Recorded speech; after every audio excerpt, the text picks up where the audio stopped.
Magasin Saint-Georges Vista tsara lalàna ny tsara indrindra amin'ny fampitaovana ao an-tokantrano manolotra ho anao ny vaovao.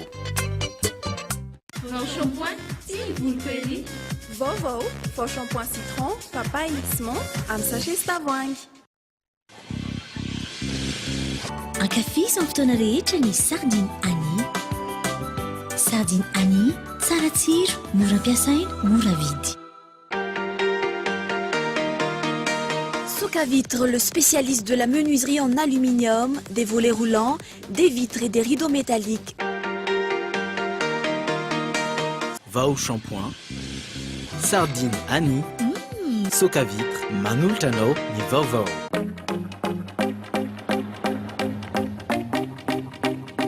Ny magasin Sharp eo akaiky ny pompier tsara lalàna manolotra anao ny vaovao.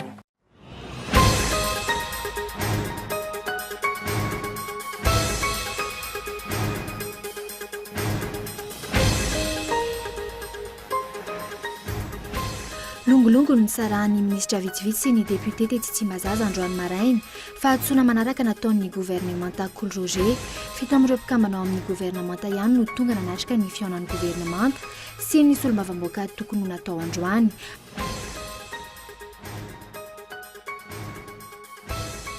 Niakatra fianatra razafy manatsoa avy ao amin'ny mouvance ara-valomana androany na misionieriny tetsy amin'ny Magrona na Maria na Tsingeritaona no mpitarika azy ireo fa nilika ampitoerana fa mantsika amin'ny fomba fitenenana tsy fantatra mazava nefa izy ireo na hanohatra marina amin'izay na mbola hiazoazo tahaka ny hatramin'izay ihany. Ny zava-misy tsy mitovy hevitra ireo olon-dravalimana na marika rehetra ary vakivaky tanteraka ny vondrona ny ara-dita amin'ny fividianana. Raha morondava kosa indray sarotra mifeno lolon'ny ponina ny antoerana ankehitriny nampitony ny toedra rano fa hahatongavan'ny prime ministra saingy vahaolana maharitra no takian'ny ponina ny antoerana sy takian'ireo mpiasan'ny sokomany grevy takian'izy ireo ihany koa ny andraisana fepetra entitra momba ireo miaramila nitifitra ka nahafatsy olona. Hatramin'ny omaly mbola nisy ny gidragidraka fantatra araka ny vaovao nampitain'ny mpanao gazety avy any antoerana fa enina no maty hatreto. Tsy maintsy atao haingana izay isokafan'ny hainao manjery ny kantona hono filovaovaon'ny lavitry ny mpanao gazety noho ireo mpanao gazety namana very asa vokatra izany. Hojerena manokana ihany koa ny fampifondronana ny mpanao gazety rehetra mba hiaro amin'ny lafiny rehetra ny asa fanaovan-gazety. Any Kabola mpianatra iray no namono ny ainy, roapolo ny naratra nandritra ny fanafiana atao amin'ny sekoly frantsay omaly. Manameloka izany la Frantsa ankila ny tsakasitrahan'ireo taliban ny fampisehoana nataon'ireo mpianatra izay nambarany fa manotoina ny kolontsaina islamika sy manohatra ny djihadiste.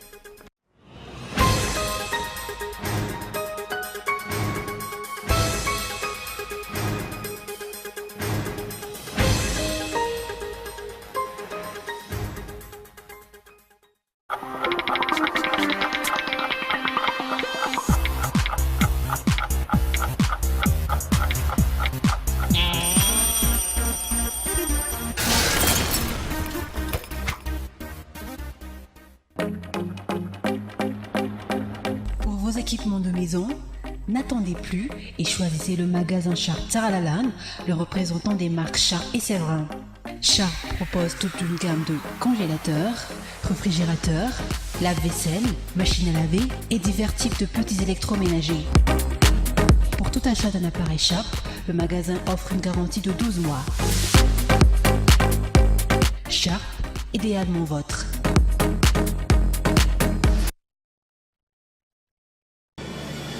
Soka Vitre en Utapénac, menuiserie en aluminium, rideaux métalliques, volets roulants, vitres, tôles. Du 15 au 31 décembre, moins de 10% sur les menuiseries en aluminium, rideaux métalliques et volets roulants. Soka Vitre en Utapénac, 020 22 682 28, 033 11 256 63. Soka Vitre en Utapénac, très sincèrement à votre service.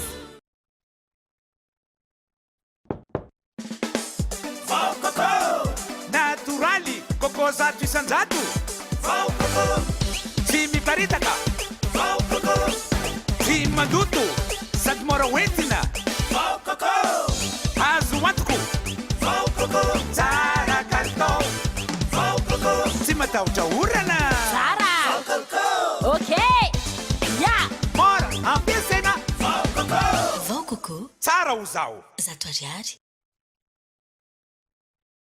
tongolo voatetika miavy kotomila paty ampio sardine ani vita ny sakafo sardine ani ankafizo amin'ny fotoana rehetra mofo mikarepoka tetika voatabia ampio sardine ani vita ny sandwich ankafizo amin'ny fotoana rehetra ny sardine ani sardine ani tsara tsiro mora ampiasaina mora vidy. Mettez-vous à jour et choisissez le meilleur de la technologie. Le magasin Saint-Georges Vista vous offre plus que des cadeaux car les prix sont en folie. Des rice cookers, des robots multifonctions, des fours micro-ondes, sans oublier les machines à coudre Saint-Georges et Vista. Tous à des prix imbattables chez Saint-Georges Vista. Retrouvez aussi de divers modèles de congélateurs et réfrigérateurs adaptés à vos besoins à des tarifs les plus bas du marché. Magasin Saint-Georges Vista Tsaralaland, garantie et service après-vente assurés. Une grande promotion pour tous les clients chez Leftmate pendant la fête de Noël et le Nouvel An. Des remises seront offertes pour les salons allant de 25% jusqu'à 50%. Meubles de bureau, 30% à 35%. Salle à manger, vaisselier, table basse, 25%, 30%.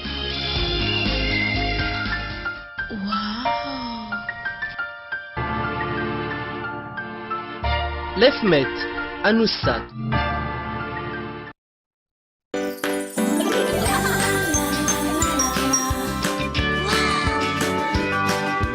Pour mieux vous hydrater, Vitalo. Oui, c'est Vitalo. Oui, c'est Vitalo. Partout, à tout moment. Santé, fraîcheur, vitalité. Vitalo, la pureté en bouteille. Vitalo, la vitalité au naturel. Mon nom, c'est Vitalo.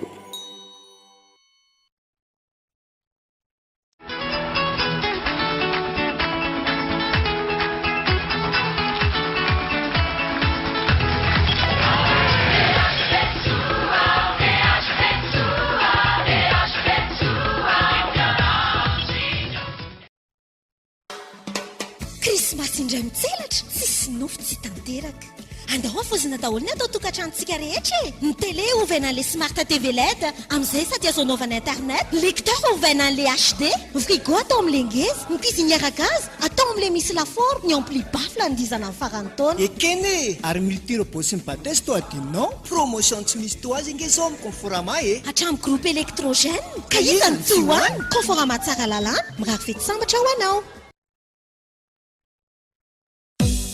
efa fety sahady eo amin'ny galerie sivy ary arao tiaro ny fiainam-bidy misy ireo entana manaraka ny teknôlôjia avolenta alarme sy vidéosurveillance ordinateur portable imprimante consommable informatique tablette téléphone naika farany fahitalavitra appareil photo sy caméra ampli bafle sy izay rehetra mety électroménager aza mandeha lavitra tsony tokana ny safidiko galerie sivy malagasy mivoatra ampitany central hôtel tsara lalàna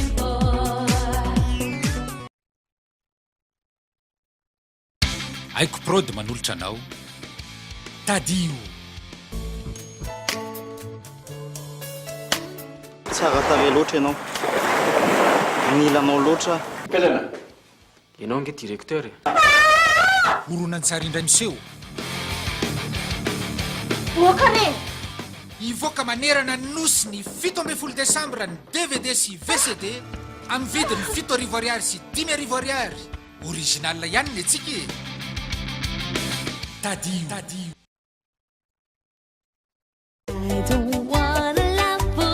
Bonjour G, salut G, c'est un G fahita, ndao aky mba hiaraka? Andao ary videtana rehetra ariary na 500 000 francs atao-baolaiky dia mahazo ticket tombola ray dia inavo loka mety ho azo tiky iny loka voalohany mandray sanjara ary fa mety anao nitsika iny vitana ka hibata lay télé goavambe tandreny satara loka 20 personne atolotro baolay ho anao fety milay miaraka amin'ny baolay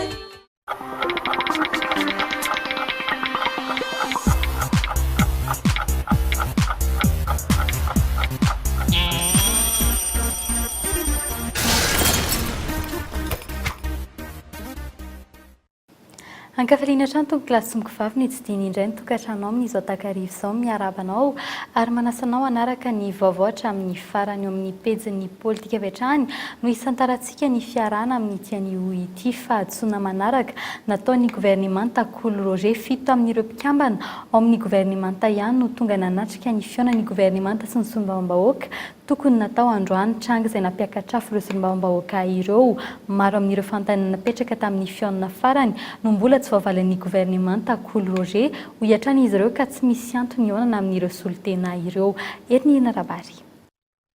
Filongolongina nandaozan'ireo mpikambana atao amin'ny governemanta vitsina sain'ny solombavambahoaka no dia androany maraina hoy ireo solombavambahoaka. Tsy nety nanao veloma eo ny minisitra Rivo Rakotovao izay nisolitenan'ny prime ministra Kolo Roger taorian'ny firavan'ny fiaonana atsasakadiny nanombohan'ny fivoriana sy nanaovan'ny solombavambahoaka atsangatanana nandravana ny fiaonana. Raha ny voasoratra ao amin'ny andinin'ny fa-7 ao amin'ny fitsipika anatin'ny antenimieram-pirenena tokony hisy fiaonana indray mandeha isam-bolana eo amin'ny governemanta sy ireo solombavambahoaka eo anivon'ny antenimieram-pirenena. Fiaonana natao ametrahana fanontaniana ho an'ireo minisitra sy ny prime ministra mikasika ny asan'izy ireo. 7 amin'ireo mpikambana ao amin'ny governemanta ihany anefa no tonga nanatrika ity fiaonana ity. Antony nanemorana ny fivoriana. Amin'io manko zany mba azahoan'ny député milaza ny zavatra rehetra marary, ny zavatra tsy mety anatin'ny fitantanana dia eo no fampiresaka ny gouvernement sy ny parlementaire ka noho izay sy fampina zay zany dia natao tamin'ny alalan'ny sangatanana ny fanemorana anazy ka ozy rera zany amin'ny fotoana manaraka izay tokony hafahan'ny gouvernement sy ny parlement miona indray izay taritin'ny prime ministre. Raha tsy ahivina ny 12 volana novambra farany teo no nisy fiaonana farany teo amin'ny governemanta sy ireo mpikambana ao amin'ny antenimieram-pirenena. Fanontaniana maherin'ny 700 no nipetraka tamin'izany ary efa tamin'ny iray maraina vao nifarana ny fivoriana. 100 n'ireo fanontaniana ireo ihany anefa no voavalin'ireo mpikambana ao amin'ny governemanta tamin'izany. Fanambaniana ny eny amin'ny antenimieram-pirenena ny tsy famalian'ny governemanta ity fivoriana androany ity raha ny hevitra ireo solombavambahoaka hatrany. Araky ny andinin'ny fa-7 amin'ilay rafitra mahakasika ny fitsipika ifampifezan'ny antenimieram-pirenena moa dia mazava be fiaonana rencontre gouvernement et parlement fiaonan'ny gouvernemanta sy ny aty amin'ny androm-panjakana mpanao lalàna fa tsisy mihitsy ao filazana hoe fiaonan'ny solotenan'ny gouvernemanta sy ny antenimieram-pirenena ka aminay tsy afa-po zay raha tiatsika ho fantatra dia 100 ny fanontaniana napetraka farany teo ny voavaly hatramin'izao. Ny teo aloha tsy voavaly ny eo asisika ary raha tsy complet ireo mpikambana amin'ny gouvernemanta ireo amaly eo dia mbola ipitapita indray ny teny dia zara raha misy an'izay ho atao excuse na fialantsiny hoe nampitaina lesy dia tsy tonga ny afatra. Azo antoka fa ny ampy anjatony maromaro indray ny fanontanian'ny solombavambahoaka raha nanatrika teto ny prime ministra Kolo Roger raha ny fanazavana izy ireo. Maro ireo miandry fotsiny ny governemanta amin'izao fotoana izao, indrindra ireo manana olana amin'ny tsy fandriampahalemana sy ireo resaka fitifirana na afaty olona ny sesisesy na voatonontonona ny mpitandron'ny filaminana tatoato. Tsy mbola fantatra ny fotoana anatanterahana ny fivoriana ifanatrihan'ny rotota manaraka. Faraky ny fanarahinao tany anatin'ireo lohatenim-baovao tsy ankasitrahan'ny mpitolona eny amin'ny Magro ny nandehanan'ny Dr Jean-Louis Robinson teny Ambodivona omaly. Raha ny zavanisy teny amin'ny Magro androany vaky tanteraka ny vondrona miarady amin'ny filoha teo aloha izay tavela ny antsiranana. Ankoatry ny vakivakisan'ireo nilaza fa samy manoana andravalo manana marika ireo, ny vaiva ihany koa ny fanakianana mafy ny fitondrana era-jonary mampianina nataon'izy ireo isan'izany ny fanakian'ireo olona akaiky ny filoham-pirenena izay nanteriny ny avy eo ny Magro fa mamingana ny filohan'ny Repoblika rafidiny nampiakapeo iantra razafy manatsoa androany arony ampahany amin'izay. Aza miantsy ady aminay fefa fantatray foana no atao sy avaly sy ny zavatra miandry. Zany alipitainay ampitondra fanjakana zany aza ataonareo fahavalo izahay. Aza ataonareo fahavalo président Ravalomanana. Io izy io efa tonga napody anaseka nisy nakatany Afrika Atsimo araseka natao. Efa tonga izy tsy niala volonareo na ny ariary ara inona ny problème. Tonga izy io dia andao io ampiasaony zavatra hainy. Alay vovoy andray le mapy. Ary efa nalaina tahaka ihany fa rehefa tsy ny tompony manao anazy aloha dia sarotra mampiasa azy. fa rehefa tsy nisy ny ainy ny fitakin'izy ireo amerina andravalomanana ny faravohitra hatramin'ny androany mangataka ny anaovan'ny fanjakan'izany hatramin'ny krismasy izany hoe amin'ny 5 Desambra indray ny mpitolony eny amin'ny magro fa very tanteraka ve izany ny fitondrana erazonary mampianina miamy seolany hatrany fa miala tsikelikely ireo akaiky azy na ireo sombambahoaka HVM azy efa maro ireo tsy samseho HVM intsony taoriny ny fanehoan'ireo lehibe ny antoko politika 5 teto amin'ny firenena ny fitambaran'izy ireo maly teny ambodivony fantatra ihany koa izao fa miezaka manitatra ny toerana misy azy ireo antokony ny filoha erazonary mampianina ny andindiny zay vetrany. Raha tsy fanombohana ny fitondrana erajonary mampianina, raiky mbe volvolana nazona ny fitondrana, tsy nisy tsy nilaza fa niemitra i Madagasikara teo amin'ny lafiny rehetra. Profon'izany tsy mbola misy tonga ireo fanampiana avy any ivelany nampanantenain'ireo mpamatsy vola. Fanaovantsony no betsaka treto ary nisony aza niemitra efa-bolana ny FMI vao nanao izany fa hoe hanome vola ary mbola andrasana izany hatramin'izao. Efa tapaka ihany koa ny tady teo aminy sy ireo atoko politika niarany asa tany am-piandohana. Vao omaly nampisehony tokony hanajana ny fijoron'ny Repoblika faefatra ireo lehibe ny atoko politika mapara, niaraka isika, ny atoko avana, ny atoko maitso sy ny malagasy miara-miainga. Fankalazana ny 12 volana Desambra izay tsy nasiany fitondram-panjakana sira. Hevitra ny tambaran'izy ireo ny hoe tsy misy mandeha amin'ny tokony ho izy ny fitantanana andraram-pirenena ankehitriny. Mianjanja irery ny mpitondra ankehitriny. Taorin'izay, miezaka manamafy ny HVM ireo mpitarika ity atoko ity. Androany nananganana ny atoko HVM ny taolanary saingy na ny solombavambahoaka ny toerana aza tsy nanatrika izany. Ity solombavambahoaka ity izay isan'ireo mpikambana ao amin'ny vondrona parlementera HVM. Raha zava-misy ankehitriny no jerena ny famahana ny olana eo aminy sy ny filoha teo aloha Marc Ravalomanana sisa no anlalatokana ho an'ny filoham-pirenena rajonary mampianina. Fantanina mipetraka ny hoe raha oviana vao atsapa ny mpitondra ankehitriny fa misy tsy mety eo amin'ny fomba fitantanana na ny fomba fanaovan'ireo tandapa akaky ny filoham-pirenena. Raha oviana vao hitan'ny filoham-pirenena fa misy ireo mandoto rano ka manaratsy endrika azy. Raha morindavana no izatsika ny fampahalamba avao sarotra ny mifehy ny lolon'ny mponina ny antoerana ankehitriny nampitony ny toetra raha ny fahatongavan'ny praiminisitra Kolo saingy vahaolana maharitra no takin'ny mponina ny antoerana sy takin' ireo mpiasa ny sukoman greve takin'izy ireo ihany koa ny andraisana fepetra entitra momba ireo miaramila ny tifitra ka nahafaty olona hatramin'ny omaly mbola nisy ny gidragitraka fantatra araka ny vaovao nampitainy ny mpanao gazety avy any antoerana fa enina no maty hatreto fanadidiny. Tsy azonany tena tarehimarika ofisialy ny tompona ndraiky mpanjakana.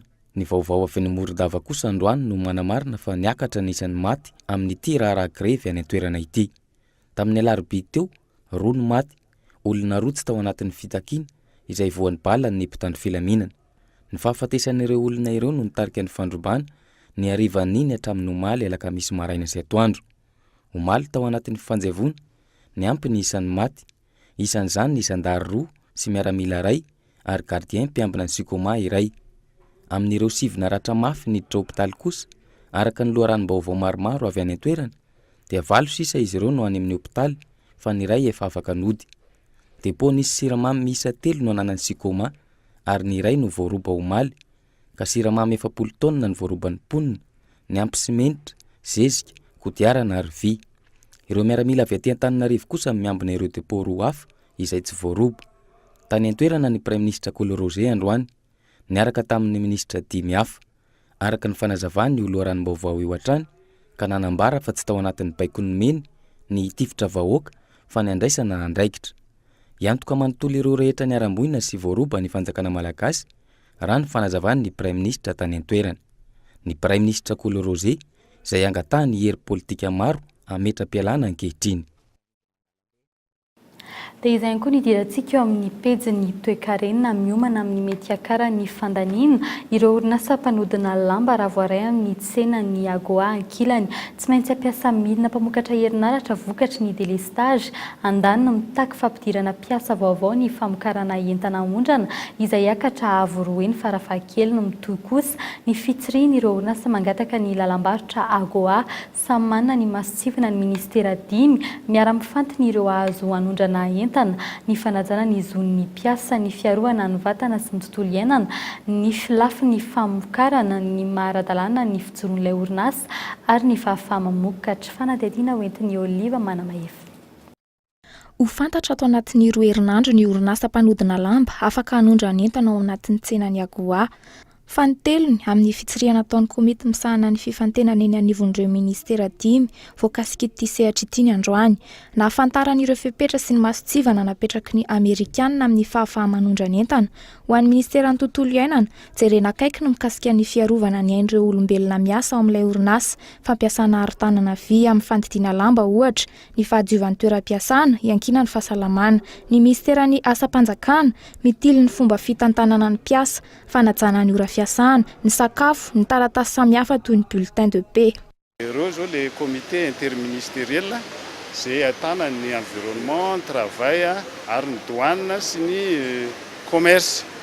Hoe jerena tsara hoe mifanaraka amin'le profil déposen'le entreprise ve en réalité sur le terrain. Dia avy eo moa zany dia mameny rapport ny avy le ministère tsirairay avy dia approuvé ny DG ny commerce sy ny industrie dia mahazo an'le attestation d'éligibilité zany le entreprise. Dia ararota zao fotoana zao zany mba Tsankilan'izay miomana sahady ireo orinasa tsy diany komity amin'izay mety ho fiovana iainan'izy ireo raha voaraiso amatsara amin'ny fifantenana.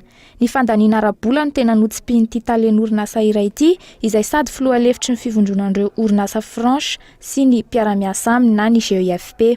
Par rapport au délestage, effectivement, ça rajoute un coût aux entreprises parce que raha mikasika ny délestage mampitombo ny fandaniam-bolan'ny orinasa zany, tsy maintsy mampiasa milina mpamokatra herinaratra izahay.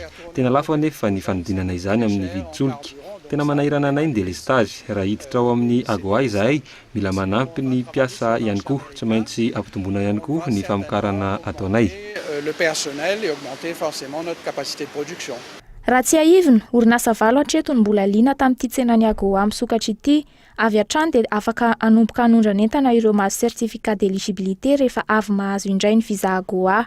Ny fiandohan'ny taona 2024 araka izany no heverina fa hiaingany sambo voalohany hitondra ny entana avy eto Madagasikara ho any amin'ny tsenany Amerikanina. Mbola rahinao misimisy kokoa anatin'ny fandarana journal de l'économie rahampitso amin'ny iray ora tolakandro moa ny mikasika izay fidirana eo amin'ny tsenany agoa izay. Fa ivadika lafim-baovao hafa kosa indray sika vokatry ny krisy sy ny korotana eto amin'ny firenena, mbola lavitresaka ny fanampiany ny vahoaka malagasy no filohan'ny sampandrara Amerikanina misana ny fampandrosoana ny USAID eto Madagasikara. Vola mitetina ray faingo $5,000 no efa natolotra izy ireo ho fanampiana ara-pahasalamana ho fiarovana ny tontolo iainana ary ny fanjarian-tsakafo nandritra 30 taona ny arahana asa sy ny tondrana fanampiana ho an'ny Madagasikara izay hita hatramina sehatra vaovao amin'ny komina misy roanjato sy arivo manerana nosy ny tetikasa mandritra ny 5 taona manaraka eto Andretsilavo.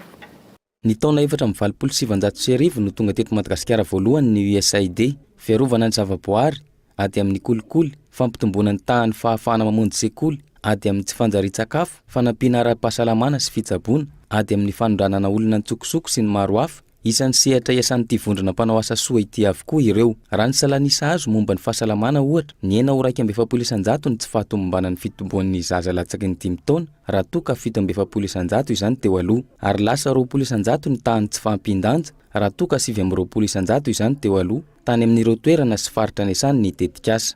Mihoatra ny 7,000 kosa ireo mpanentana ara-pahasalamana na azo fiofanana. Nandritra izay 30 taona izay, vola mihoatra ny iray faingo $10,000 no nentin'ny fanjakana Amerikanina anampiana ny vahoaka malagasy. Tsy njaraina isan-taona arakaraky ny filana sy ny zava-misy eto amin'ny firenena izany. Normalement cette année c'est raha ny tokony ho izy $13 ny famatsim-bola ho an'ity taona 2024 ity. Ny taona lasa dia $7,000 miovaova isan-taona arakaraky ny famatsim-bola avy amin'ny gouvernement américain zany. Na zany aza atao anatin'izay 30 taona izay, maro ny fanomezana efa nataonay. Amin'ny ankapobeny, fahasalamana, tontolo iainana ary fanjarian-tsakafo, ireo ny sehatra iasan'ny sampandrara Amerikanina misahana ny fampandrosoana na ny USAID ato Madagasikara. Hita hatramin'ny sehatra hafa izy ireo manomboka ny taona 2022 avy izao. Ho atsaraina ny fambolena sy ny famokarana, ampianatra ny reny sy ny zaza amin'ny fanjarian-tsakafo ary anome asa takalo sakafo izahay. Hitanay ihany koa fa ny akamaroan'ny fokotany dia makasitraka ny fanomezana vokatra mivantana amin'ny alalan'ny fanamboaran'izy ireo ny lalana. Construire 5 taona ny faharetan'ny tetikasa ary vola mitetina $570 no atokana ho amin'izany, izay azon'ny olona roa alina sienina etsy amin'ny komina ambanivohitra misy 209 tombotsoa mivantana. Ny faritra Moronmany, Atsimo Andrefana, Atsinanana, Matsiatra Ambony sy Vatovavy Vinany no tena azo tombony amin'izany.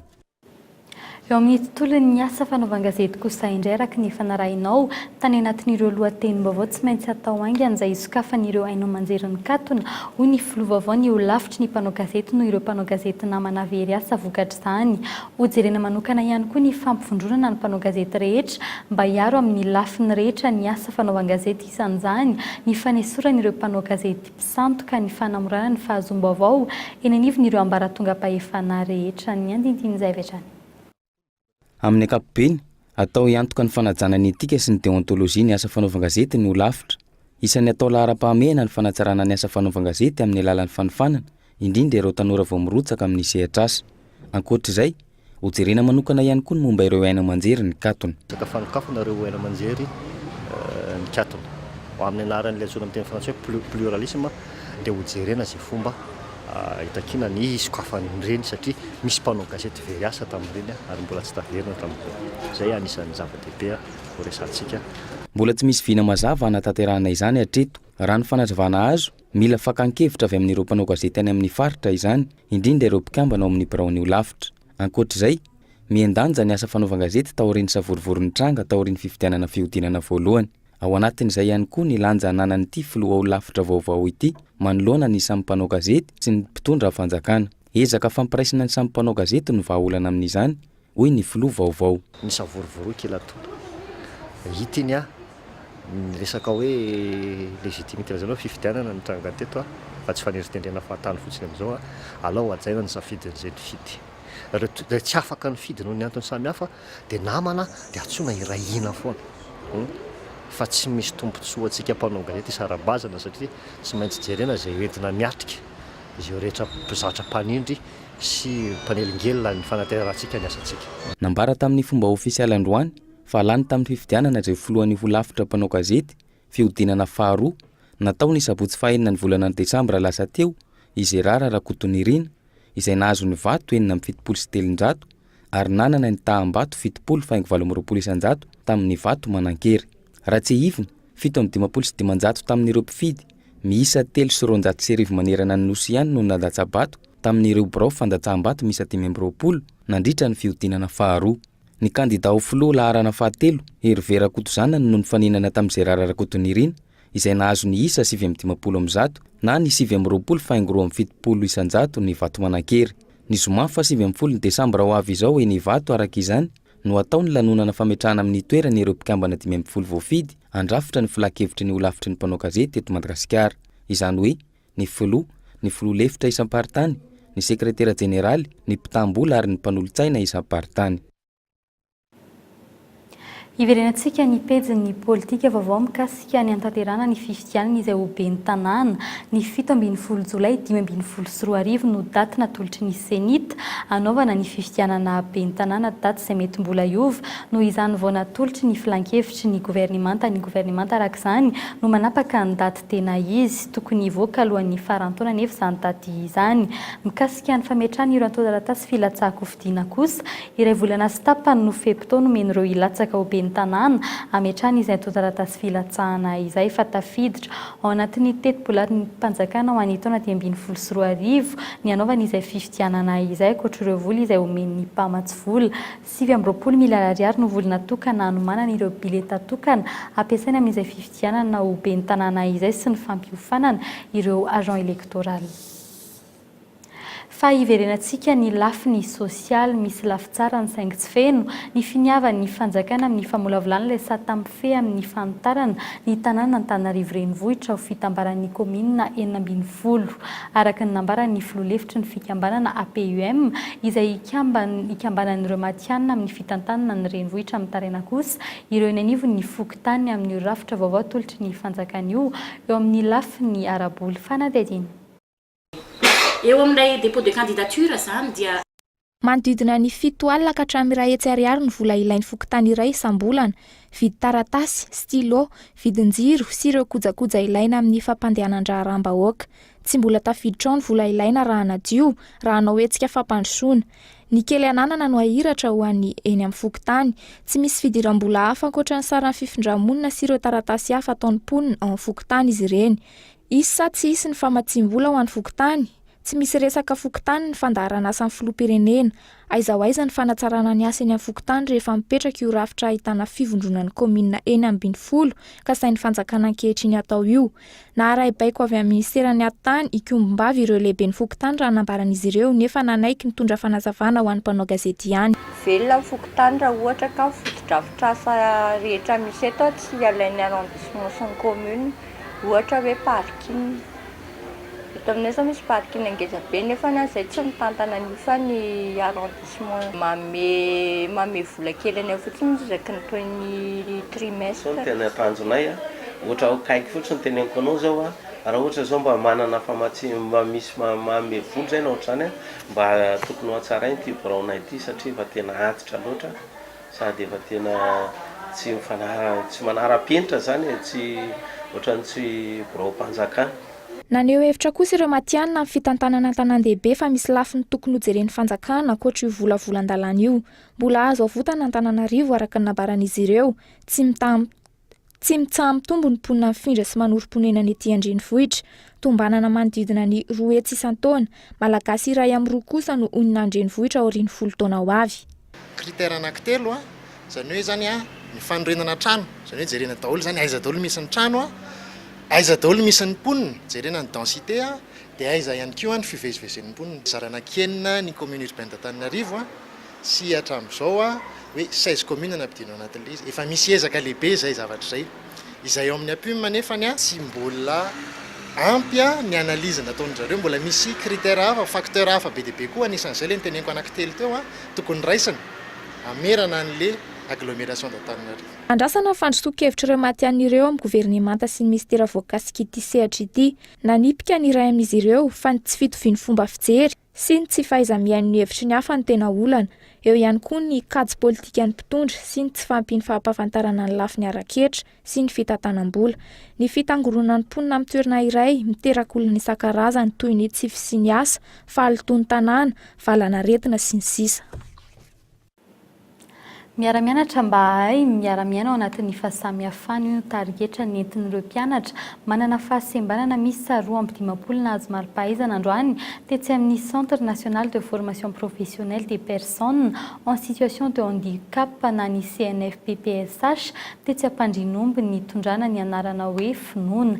Izy ireo izay nanaraka fiofanana nandritry ny 10 volana, 4 tao amin'ny lalam-piofanana informatique braille, 7 ny tao amin'ny ouvrage bois, 20 coupe et couture, 250 pâtisserie, 450 informatique bureautique, 9 kosa ny tao amin'ny dépannage audiovisuel ary iray no tao amin'ny lalam-piofanana braille hatreto. Mbola hiara ny fanily klieny eo amin'ny fiarahamonina ireo olona manana fahasembanana raha ny fanazavana talen'ity fitoerana ity. Fanampanazavana. Androany zany dia fivoahan'ny andihan'ny finoana izay nanao fifanana nandritran'ny 2013-2014 ary fidirana amin'ny fomba ofisialy ny tampem-piofanana 2014-2015. Ny olana sedrainy zany dia eo amin'ny fidirana eo amin'ny tsenan'ny asa aloha satria mbola hita zany misy fanikiliana eo amin'izay fidirana eo amin'ny tsenan'ny asa zay. Ao ihany koa ireo eny amin'ny fitateram-bahoaka indrindraindrindra zay mbola ahitana ihany koa tsy dia fanajana angamba izy nefa amin'ny mpanjifa ohatran'ny mpanjifa rehetra ny olona manao fahasembanana. Maresaka avy any ivelany any Kabola mpianatra iray no namony ainy 20 no naratra nandritry ny fanafiana natao tamin'ny sekoly frantsay omaly. Manameloko izao ny Frantsa akilany tsy ankasitrahany ireo taliban ny fampisehoana nataon'ireo mpianatra izay nambarany fa manohitohina ny kolontsaina islamika sy manohitra ny djihadista fanadino amin'ny sarin'ny France 24. Le début du spectacle, la terreur gagne l'amphithéâtre. mpanao viverniaina iray no nandatsaka bomba tao amin'ny lycée français iray tao Kaboul Afghanistan omaly nandritry ny hetsika ara-javakanto tao amin'ity sekoly iray ity. Rainina Moniainy 20 mahery no naratra mafy tsy nisy kosa ny teratany frantsay voakitika tamin'ny fotoana io raha nambaran'ny ministry ny raharambahiny frantsay. Manamelika izao asa fampiroroana izao ny Flo Hollande ary nilaza ihany koa ny ministra frantsay tany amin'ny serasera-pifandraisana Twitter fa tsy fanajana ny kolotsaina no vato misakana ka mahatonga izao. Izy ihany koa ny cellule de crise ajoro raha nambaran'ny Laurent Fabius hanao ny fanadihadiana mikasika n'ity raharaha ity. Mpianatra 17 taona ilaina Moniainy omaly nandritra ny seho nataony no nirefitra ilay bomba ka niteraka ny fijanona ny fondy. Avy hatrany naneho ny heviny teny amin'ny Haino Manjery ny mpitondra tenin'ny vondrona Taliban ary nilaza fa mano hitohina ny kolotsaina islamika nataon'ireo mpianatra. Ahitana endrika propaganda no fanoherana ireo jihadista. Vondrona izay voaroiro tompon'antoka amin'ity fanafianan tranga ity mbola tsy azo lazaina fa milamina noho izany ny toetra rao afgana renivohitra na efa mananangasanga aza ny fialan'ny tafiky ny firenena mikambana ny toerana. Ankilany nitohatra ny azalambo atao amin'ireo teratany vahiny any toerana sy ny tafika afgana. Famidina ireo vaovao nisongadina tamin'ity anio ity 7 amin'ireo mpikambana amin'ny governemanta ihany no tonga nanatrika ny fiona ny governemanta sy ny solombavamboaka tokony natao androany. Tsingeritaona naterahany ny Flotaloha Marc Karavalomana nanovaivay ny fanankianana mafy ny fitondrana erazanary mampianana nataon'ireo mpombazy tetsy amin'ny Magro fa tsy maintsy atao aingana izay isokafan'ireo Haino Manjery ny katona ho ny filo vaovao ny ho lavitry ny mpanao gazety noho ireo mpanao gazety namana very asa vokatra izany raha Rasiko Mamorondava kosa nampitony ny toedrara ny fahatongavan'ny Prime Ministre saingy vahaolana maharitra no takian'ny mponina ny antoerana sy takian'ireo mpiasa ny Sukoma izay ny grevy. Dia izay koa no entina manakatona ny fiarana tato anatin'ny fampalam-baovao amin'ny teny malagasy tamin'ity anio ity mametraka ny veloma ho amin'ny rampitso indray veloma tompoko.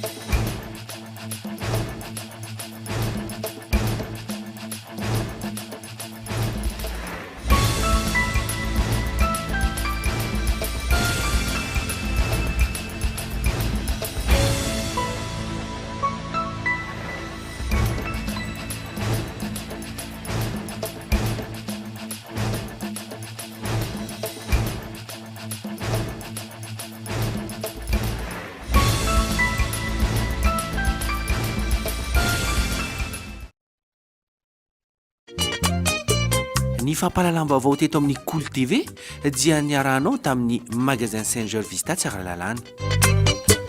Vao shampoing sy volpery. Vaovao, vao shampoing citron, papaye X-Mont amin'ny sachet tavoahangy. Ankafisa amin'ny fotoana rehetra ny sardine Annie. Sardine Annie, tsara tsiro, mora ampiasaina, mora vidy. Socavitre, le spécialiste de la menuiserie en aluminium, des volets roulants, des vitres et des rideaux métalliques. Ny fampahalalam-baovao ny Kolo TV dia niarahanao tamin'ny Vaovao shampoing, sardine Annie, Socavitre.